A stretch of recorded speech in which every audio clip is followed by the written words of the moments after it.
Hi hello అండి, అందరికీ నమస్తే. Welcome back to my channel Mounama Manasu entertainments. ఈరోజైతే గనక నేను క్యాబేజ్ పుదీనా కూర చేయబోతున్నాను. ఈ కూర కోసం కావాల్సిన పదార్థాలు ఉల్లిపాయ, క్యాబేజ్, పుదీనా ఇవైతే ముఖ్యంగా కావాల్సినవండి. ఇప్పుడు నేను ప్రాసెస్ చెప్తాను. ముందుగా క్యాబేజ్, ఉల్లిపాయ, పుదీనా సన్నగా తరిగి పక్కన ఉంచుకున్నాను.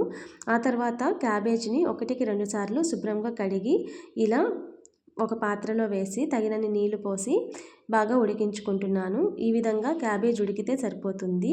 ఇలా ఉడికిన క్యాబేజ్ని పక్కన ఉంచేసుకుని ఇప్పుడు పోపు కోసం బాండీ పెట్టి ఆయిల్ హీట్ చేసి పోపు దినుసులు, కరివేపాకు, ఎండుమిరపకాయ వీటితో పాటు ఆనియన్ వేసి బాగా ఫ్రై చేస్తున్నాను.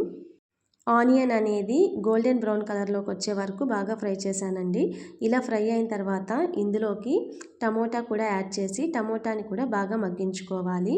ఇలా ఆనియన్, టమోటా రెండు బాగా మగ్గిన తర్వాత ఇప్పుడు ఇందులో ముందుగా మనం తరిగి పెట్టుకున్నటువంటి పుదీనా వేసి ఒకసారి బాగా మిక్స్ చేసుకుని సిమ్లో పెట్టి ఈ పుదీనాను కూడా బాగా వేపుకోవాలి.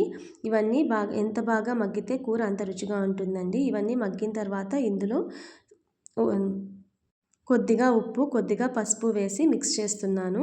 ఇలా ఉప్పు, పసుపు వేసిన తర్వాత ఉడికించి పెట్టుకున్న క్యాబేజ్ ముక్కలు కూడా వేసి ఇలా ఒకసారి బాగా మిక్స్ చేసుకొని 5 మినిట్స్ పాటు సిమ్లో ఉంచి ఉడికించుకుంటున్నాను. చూసారు కదా, ఈ విధంగా అయితే ఉడికించుకుని ఆ తర్వాత కారం వేసి ఒక 2 మినిట్స్ పాటు సిమ్లో పెట్టాను. ఇందులో ఇప్పుడు నేను కొద్దిగా నీళ్లు వేస్తున్నానండి. ఎందుకంటే కనుక కారం అనేది మాడిపోకుండా అలాగే కొద్దిగా టేస్ట్ ఉంటుంది. నీళ్ళు కనుక ఇలా కొంచెం చిలకరించినట్లయితే చూసారు కదా, ఒక స్పూన్ నీళ్ళైతే వేసి నేను ఒకసారి మిక్స్ చేస్తున్నాను. ఈ విధంగా చేస్తే కూర అనేది చాలా రుచిగా ఉంటుంది. ఇంతేనండి. నేనైతే కనుక ఈ కూరని ఫస్ట్ టైం ట్రై చేశాను. టమోటా వేయని అవసరం లేదు ఈ కూరలో. నాకు పుదీనా తక్కువగా ఉండడం వల్ల యాడ్ చేస్తున్నాను. అండ్ నేను ఫస్ట్ టైం ట్రై చేసినా కూడా చాలా బాగా కుదిరింది. నాకు తెలియదు ఇది ఒక కూర ఉందని కూడా. ఇంట్లో ఏ ఇంగ్రీడియంట్స్ లేకపోవడం వల్ల, కూరగాయలు లేకపోవడం వల్ల ఒక క్యాబేజ్, పుదీనానే ఉన్నింది. అందుకే ఈ కూర ట్రై చేశాను. ఫస్ట్ టైం అయినా కూడా సూపర్గా ఉందండి. టేస్ట్ అయితే బాగా కుదిరింది.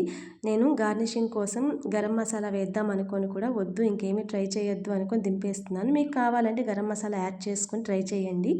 ఇంతే ఈరోజుటి వీడియో. నచ్చినట్లయితే లైక్ చేయండి, షేర్ చేయండి, సబ్స్క్రైబ్ చేయండి. Thank you for watching. Have a nice day. మరో వీడియోలో మళ్ళీ కలుసుకుందాం. నమస్తే అందరికీ.